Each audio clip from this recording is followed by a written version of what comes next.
पिछली कक्षा में हमने लोकतंत्र के विषय पर बात किया था। बिल्कुल आपने वो वीडियो देखा होगा, नहीं देखा होगा तो पहले वो वीडियो देख लीजिए।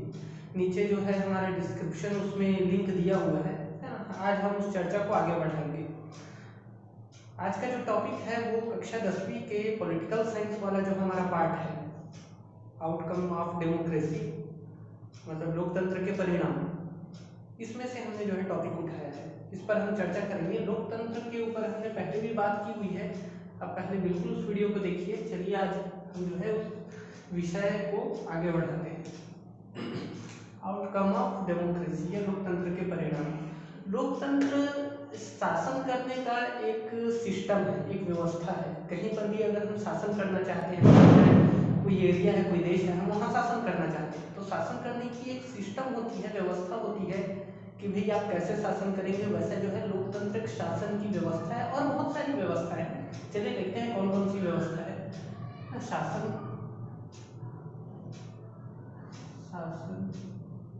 करने की व्यवस्था मतलब एक सिस्टम है ना शासन करने का। पहला क्या है हमारा लोकतंत्र। ओके, इसके अलावा और है शासन करने की व्यवस्थाएं, सिस्टम। और कई सिस्टम है, जैसे डायनेस्टी सिस्टम, मतलब राजतंत्र। राजतंत्र सभी जानते हैं, राजतंत्र एक राजा होता है और वो राजा शासन करता है अपने एरिया में। उसके मरने के बाद उसका बेटा शासन करता है, राजकुमार जो है, उसके बाद उसका बेटा शासन करता है। डायनेस्टी सिस्टम बोलते हैं इसको। जनता में से कोई एक व्यक्ति नेता बन जाता है और वो राजा की क्रूरता से जनता को मुक्ति दिलाना चाहता है और जनता का सपोर्ट पाकर के वो क्या करता है, राजा को सत्ता से हटा देता है और जनता को बोलता है कि भाई देखिए, मैंने आपको आज़ादी दिलाई है राजा से, तो अब मेरा चलेगा यहाँ पर। तो ये तीसरे प्रकार का सिस्टम यहाँ पर आया है, जिसको हम बोलते हैं तानाशाही। तानाशाही तानाशाही सिस्टम। जो नेता होता है, जो हेड, उसको तानाशाह बोला जाता है।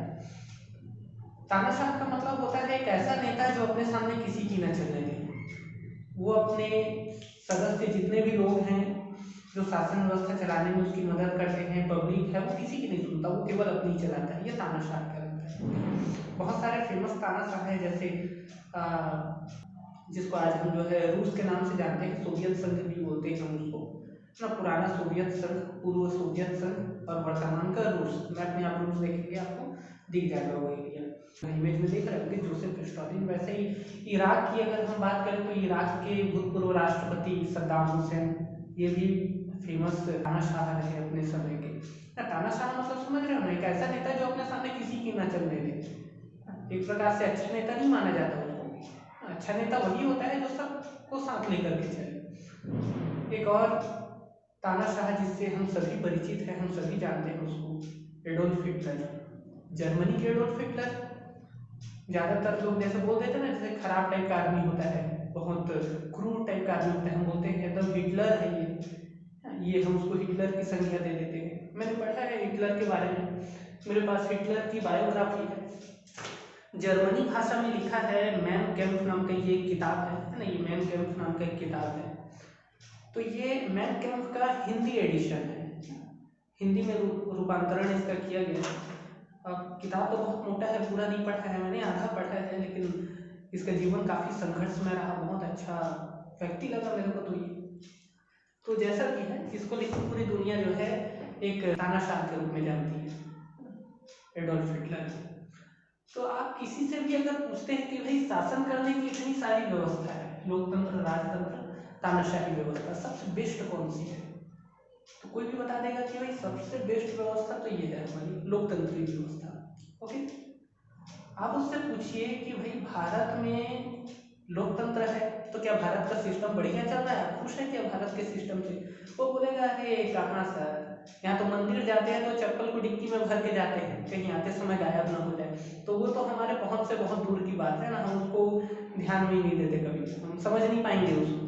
ये सही है, असली प्रॉब्लम तो यही है कि हम कभी समझने का कोशिश ही नहीं। भ्रष्टाचार है वो इसी कारण होता है क्योंकि हमने अपने अधिकारों को, अपने राइट को कभी समझा ही नहीं।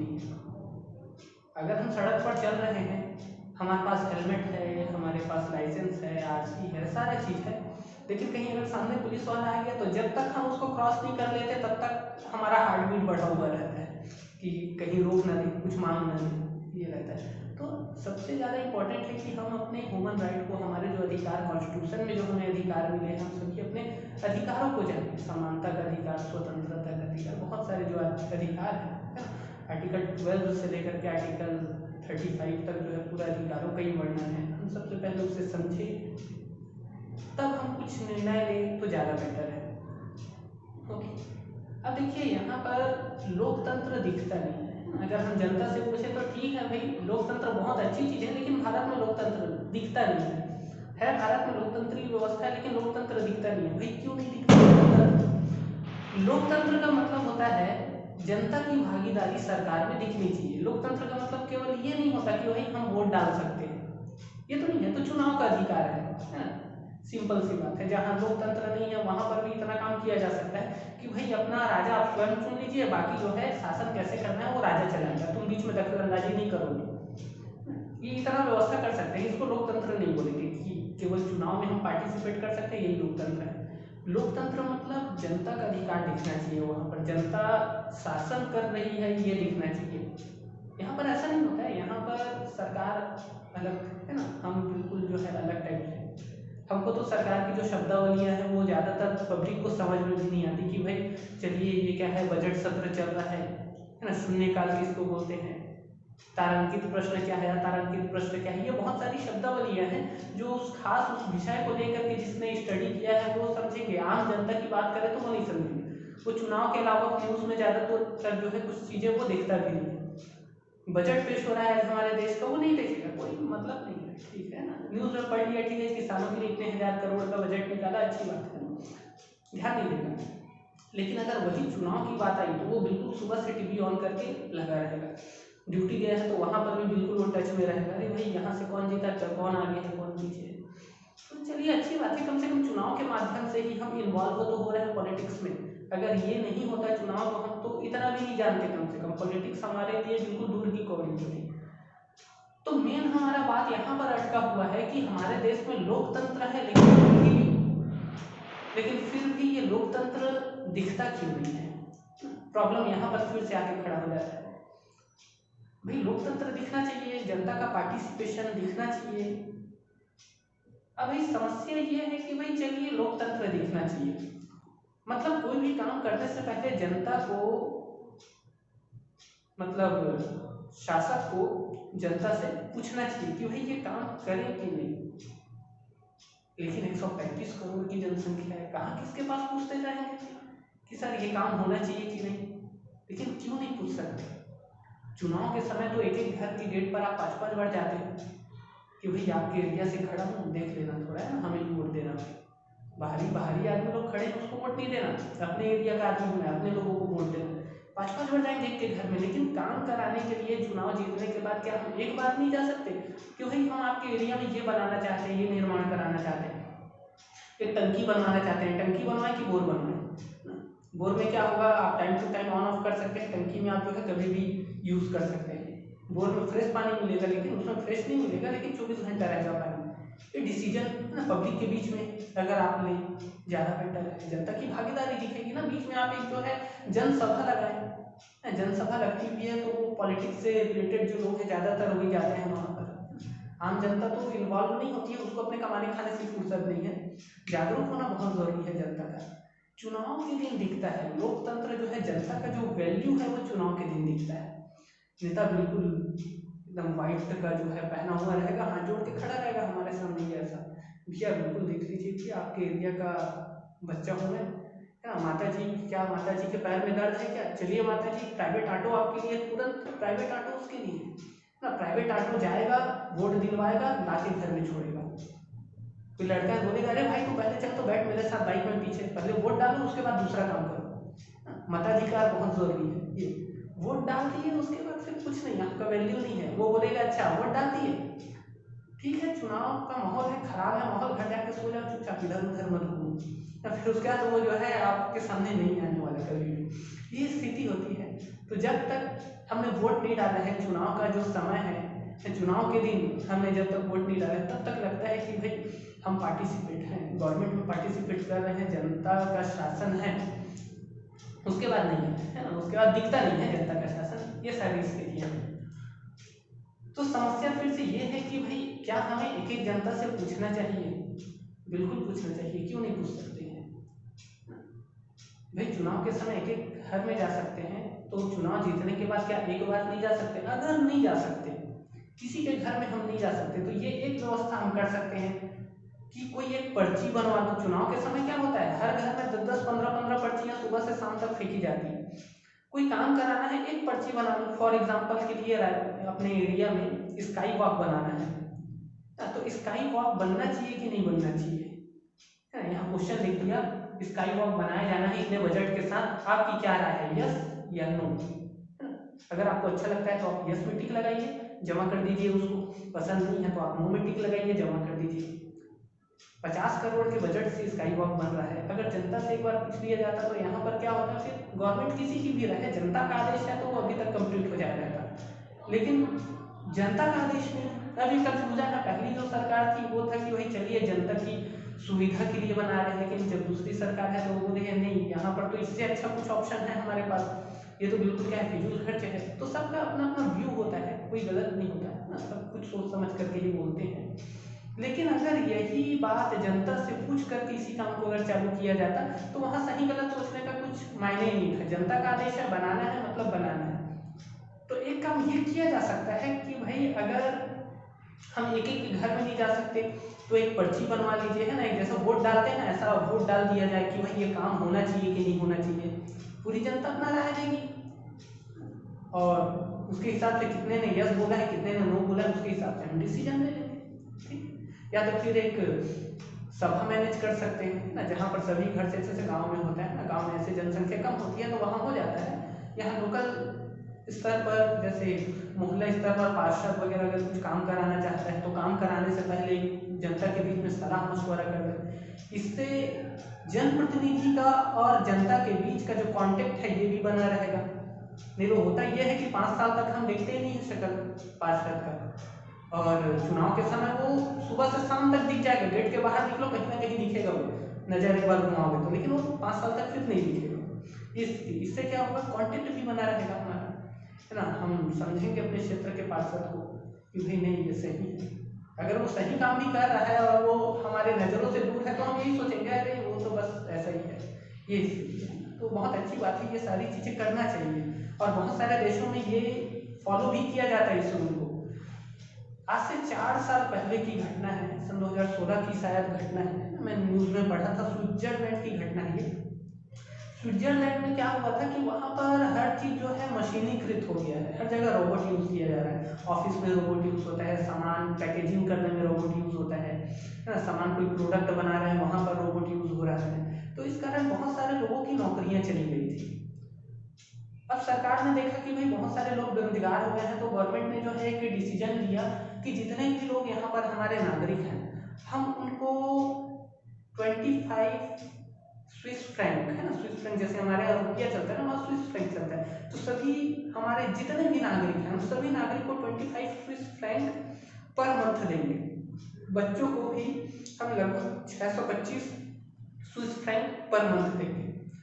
2500 स्विस फ्रैंक अगर हम देखते हैं तो लगभग इंडियन करेंसी में वो 1,70,000 कुछ होता है, और बच्चों को जो 625 स्विस फ्रैंक दिया जाना है वो लगभग 43,000 के आसपास होता है। अब जनता से पूछा गया कि भाई यहाँ पर रोबोटिक सिस्टम आ जाने के कारण सभी का रोजगार छीना गया है, इस कारण हम सबको भत्ता देना चाहते हैं, हमारे देश के जितने भी नागरिक हैं हम सबको 1,70,000 रुपये पर मंथ देंगे भत्ता के रूप में, आप अपना गुजारा चलाइए। जनता के बीच में इस बात को रखा गया कि भाई चलिए आप अपनी राय दीजिए।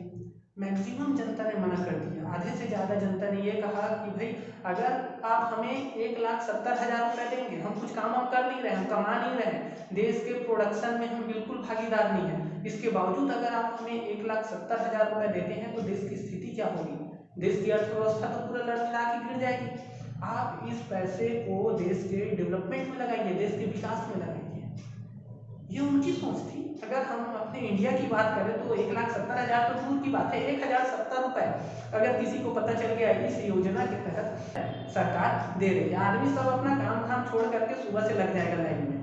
तो ऐसा जरूरी नहीं है कि किसी अच्छे विकसित क्षेत्र में, किसी विकसित देश में कोई रूल फॉलो किया जा रहा है, उस रूल को हम अपने ही एरिया में अगर फॉलो करें तो यहाँ भी वो काम करेगा, ये जरूरी नहीं है। लोकतंत्र तो ठीक है, एक छोटा सा शब्द है, लेकिन इसके भी कई फीचर है। हर जगह लोकतंत्र है, लेकिन अपना अपना जो है हर जगह अलग अलग तरीके से लोकतंत्र को उन्होंने अपनाया हुआ है। जैसे लोकतंत्र वहाँ भी है अमेरिका में, लोकतंत्र हमारे भारत में भी है, वहाँ भी गवर्नमेंट सिस्टम जो है लोकतंत्र के माध्यम से ही चलता है, यहाँ भी हमारी सरकार लोकतंत्र के माध्यम से ही चलती है, लेकिन फीचर थोड़ा सा अलग होता है। भाई वहाँ की जो जनता की जो सोच है, वहाँ का जो कल्चर है, रहन सहन है, अलग है, हमारे यहाँ का अलग है। हम बोलेंगे कि भाई वहाँ की जनता को 1,70,000 दिया जा रहा है, हम यहाँ पर अगर ऐसा करें 1,70,000 छोड़िए, अगर हम 70,000 या जो है हम 7,000 भी दें तो मुश्किल हो जाएगा, फिर सभी लोग लाइन में खड़े दिखेंगे। तो वहाँ के रूल को यहाँ फॉलो नहीं किया जा सकता। बोलने के लिए ठीक है कि एक जनता से पूछना चाहिए, लेकिन ये प्रैक्टिकल नहीं है। लेकिन सरकार तो सरकार है, उसको कुछ नया रास्ता निकालना चाहिए कि भाई हमारे यहाँ लोकतंत्र है, लेकिन जनता लोकतंत्र से खुश क्यों नहीं है। कुछ ऐसे शासन की व्यवस्था होनी चाहिए जिससे जनता का भागीदारी बढ़े और जनता अपने शासन व्यवस्था से, अपने राजनेताओं से खुश हो। ज़्यादातर अगर हम राजनेताओं की छवि देखते हैं तो वो धूमिल ही होती है ना, खराब छवि की होती है। हमने कभी भी ऐसा नहीं देखा है कि भाई ये नेता बहुत अच्छा है। और ज़्यादातर जो मूवी होते हैं उसमें नेताओं की छवि बहुत खराब कर दी जाती है, और जैसे जो असलियत होता है लगभग कुछ दिखाया जाता है उसमें, ऐसा कुछ बढ़ा चढ़ा करके नहीं दिखाया जाता, जो सही होता है लगभग वही चीज़ें उसमें दिखाई जाती है। और जो पिक्चर है, जो सिनेमा होते हैं, जो मूवी होती है, वो तो एक प्रकार से समाज का दर्पण होती है। हम जैसा उसमें देखेंगे हमको पता चल जाता है, हाँ मतलब जनरेशन ऐसा हो गया है अभी। हम साइंस फिक्शन मूवी देखते हैं, टाइम ट्रेवल का मूवी देखते हैं कि कोई व्यक्ति भविष्य काल से भूतकाल में आ गया है, तो हम सोचते हैं कि हाँ जनरेशन भविष्य में ऐसा होने वाला है अभी। मतलब वो हमारे समाज का दर्पण दिखाती है कि देखिए आज का समाज कैसा है, और जो सही है लगभग उसी चीज़ को दिखाया जाता है उसमें। मतलब ओवरऑल नेताओं की छवि जो है खराब हो चुकी है।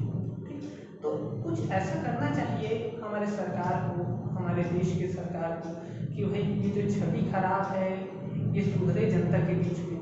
कुछ ऐसी योजनाएं लानी चाहिए जिससे जनता का पार्टिसिपेशन बढ़े। आप केवल अच्छी अच्छी योजनाएं निकाल रहे हैं, इससे आप तारीफ के पात्र नहीं बनेंगे। जनता को भी तो पता चलना चाहिए ना कि भाई आप जो योजना निकाल रहे हैं, आप जो कृषि बिल लाए हैं, देखिए कितना आंदोलन हो रहा है ना, अस्त व्यस्त हो गया है जीवन, दोनों परेशान है, सरकार भी परेशान है, किसान भी परेशान है। आप पहले वो सोच तो विकसित कीजिए पहले, कहें कि भाई हम ये योजना ला रहे हैं, इस योजना का ये क्या है आउटकम है, ये परिणाम है, ये रिजल्ट है, ये नुकसान है, ये फायदा है। या तो फिर आपको जो है उसके ऊपर बात करने के बाद आप जो है एक बार जनता से भी पूछ लीजिए, जनता की भी राय ले लीजिए कि भाई ये किसानों का कोई संगठन होगा, उनसे जो है बिल्कुल पता कीजिए कि भाई ये हमने नया रूल लाया हुआ है, आपको कैसा लगा। जनता को उस नियम के बारे में, उस योजना के बारे में कुछ पता नहीं, आपने सीधा सा क्या कर दिया, नियम डाल दिया, जनता अचानक से हड़बड़ा गई, अरे बाप रे ये क्या हो गया, तो वो तो आंदोलन करेगी। चलिए ठीक है, तो और अलग अलग फीचर होते हैं, ऐसा बोल देने से नहीं होता कि भाई लोकतंत्र है ना, लोकतंत्र के भी कई फीचर होते हैं, अलग अलग क्षेत्र में लोकतंत्र को अलग अलग तरीके से यूज किया जाता है। देखिए कैसे है ना, लोकतंत्र एक फीचर हमारा है लोकतंत्र का, वो है एकात्मक शासन प्रणाली। लोकतंत्र तो यहाँ पर भी है ना, जनता के पास पूरा अधिकार है, शक्तियां हैं, जो एक लोकतांत्रिक देश में, एक लोकतांत्रिक देश में होना चाहिए, वो सारे अधिकार यहाँ पर भी होते हैं। लेकिन वहाँ की जो सरकार होती है वो एकात्मक होती है। एकात्मक मतलब कि वहाँ पर केवल एक ही गवर्नमेंट होगा, सेंट्रल गवर्नमेंट, वहाँ कोई और स्टेट गवर्नमेंट नहीं होगा, है ना, या तो फिर और कोई दूसरा लोकल बॉडी गवर्नमेंट वगैरह का और कुछ नहीं होगा। एक गवर्नमेंट होगा जो सबसे ज़्यादा पावरफुल होगा, वो होगा सेंट्रल गवर्नमेंट। जैसे अमेरिका की बात कर लीजिए, अमेरिका में और जैसे मुख्यमंत्री वगैरह नहीं होते हैं ना, वहाँ पर क्या होता है, सीधा एक होता है सेंट्रल गवर्नमेंट, केंद्र सरकार। ठीक है, तो ये एकात्मक शासन प्रणाली। एक होता है हमारा संघात्मक शासन प्रणाली। संघात्मक शासन प्रणाली में क्या होता है, एक गवर्नमेंट होता है एक हमारा स्टेट गवर्नमेंट भी होता है और साथ में सेंट्रल गवर्नमेंट भी होता है। कुछ पावर सेंट्रल गवर्नमेंट को होते हैं, कुछ पावर जो है हमारा स्टेट गवर्नमेंट को भी होते हैं। ठीक है, जैसे फॉर एग्जांपल के लिए हम बात करते हैं माइनिंग, है ना, छत्तीसगढ़ में खदान है, तो खदान किसके हैं, वो सेंट्रल गवर्नमेंट के अंदर काम करते हैं। जैसे एनएमडीसी, जानते हैं एनएमडीसी, यहाँ पर national mineral development corporation, national शब्द जुड़ा है मतलब वो सेंट्रल गवर्नमेंट के कब्जे में। और वहीं अगर हम देखें, जैसे कि हम विद्युत विभाग देखते हैं, CSPDCL बोलते हैं ना, छत्तीसगढ़ स्टेट पावर डिस्ट्रीब्यूशन, है ना, या तो फिर CSPHCL, कई जगह लिखा होता है Chhattisgarh state power holding corporation limited, मतलब इसके सामने छत्तीसगढ़ लिखा हुआ है। मतलब कुछ क्षेत्र होते हैं, कुछ विभाग, कुछ अधिकार वो स्टेट को दे दिए जाते हैं कि भाई इस पर निर्णय आप लीजिए, हम दखल नहीं करेंगे। और कुछ निर्णय सेंट्रल के होते हैं, इस पर हम निर्णय लेंगे, ये हमारे कंट्रोल में रहेगा, इस पर आप दखल मत करना। कुछ चीज़ें होती हैं जो दोनों के कंट्रोल में होती है, जैसे एजुकेशन है ना, एजुकेशन में सेंट्रल गवर्नमेंट भी अपना कुछ व्यू दे सकता है, स्टेट गवर्नमेंट भी अपना जो है नियम बना सकता है। अगर दोनों के बीच में टकराव की स्थिति हो जाती है तो वहाँ पर सेंट्रल गवर्नमेंट को ज़्यादा वैल्यू दिया जाता है। ठीक है, तो ये संघात्मक शासन प्रणाली है। इसमें क्या होता है, दो सरकारें होती हैं, एक होता है सेंट्रल गवर्नमेंट केंद्र सरकार और एक होता है राज्य सरकार। यहाँ पर केंद्र सरकार एक ही गवर्नमेंट होती है, केंद्र सरकार। अगर राज्य सरकार हुआ भी तो उसके पास ज़्यादा पावर नहीं होता, ये इसी के अंडर रह करके जो है काम करती है। केंद्र सरकार के अंदर ही रह करके वो काम करती है। विधि बनाने का, कुछ कानून बनाने का जो अधिकार है ना, शासन करने का सर्वोपरि जो अधिकार है वो केंद्र के पास होता है। संघात्मक शासन प्रणाली में केंद्र राज्य दोनों के पास होता है। भारत की बात करें तो भारत संघात्मक शासन प्रणाली वाली व्यवस्था अपने यहाँ लाया हुआ है। हमारे संविधान को आप देखिए तो संविधान का जो हमारा भाग 1 है और उस भाग 1 का जो पहला अनुच्छेद है उसी में कहा गया है कि भारत राज्यों का एक संघ होगा, मतलब संघात्मक शासन व्यवस्था यहाँ पर अपनाई गई है। ठीक, अब देखिए यहाँ पर यह है कि संघात्मक शासन व्यवस्था हो या एकात्मक शासन व्यवस्था हो, वहाँ पर तो गवर्नमेंट होगी और वो गवर्नमेंट भी दो प्रकार के होते हैं। कैसे दो प्रकार के, देखिए पहला होता है हमारा अध्यक्षात्मक,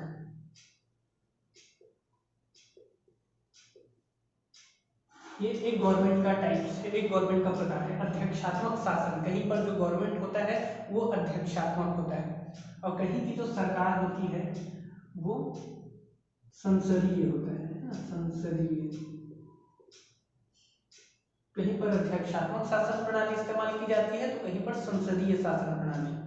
देखिए अध्यक्षात्मक शासन प्रणाली में क्या होगा कि जो पावरफुल है ना गवर्नमेंट जो है हमारा, वहाँ पर क्या होता है, एक ही हेड व्यक्ति होता है और उसी के कहे अनुसार क्या चलता है, पूरा जो हमारा गवर्नमेंट है उसी के अनुसार चलता है। फॉर एग्जांपल के लिए अमेरिका की हम बात करते हैं, अमेरिका में वहाँ प्रधानमंत्री वगैरह ऐसा कुछ होता नहीं है ना, कि भाई प्रधानमंत्री हो गया, रेल मंत्री हो गया, ये मंत्री वो मंत्री, वो सब क्या होते हैं, वो राष्ट्रपति के नीचे, जो वहाँ के डोनाल्ड ट्रंप थे पहले, है ना, अभी जॉन बिडेन बन गए हैं, डेमोक्रेटिक पार्टी से वो जीते हैं, तो वो राष्ट्रपति के नीचे ही रह करके काम करेंगे। उसको स्वतंत्रता नहीं है कि भाई मैं अपना व्यू दूँ, ऐसा नहीं, वो जो राष्ट्रपति बोल दिया वही शासन करेगा, है ना, वैसा ही जो है शासन चलाया जाएगा। और संसदीय शासन प्रणाली में क्या होता है, राष्ट्रपति नाम मात्र होता है, राष्ट्रपति की वैल्यू ज्यादा नहीं होती, वो नाम मात्र का राष्ट्रपति होता है। वैल्यू किसका होता है, प्रधानमंत्री और उसके जो मंत्रिमंडल लोग जो होते हैं और साथ में संसद में जो सदस्य होते हैं उन सभी का वैल्यू होता है। वो लोग एक साथ मिल करके कोई नियम पास करते हैं, कोई कानून पास करते हैं वो लोग।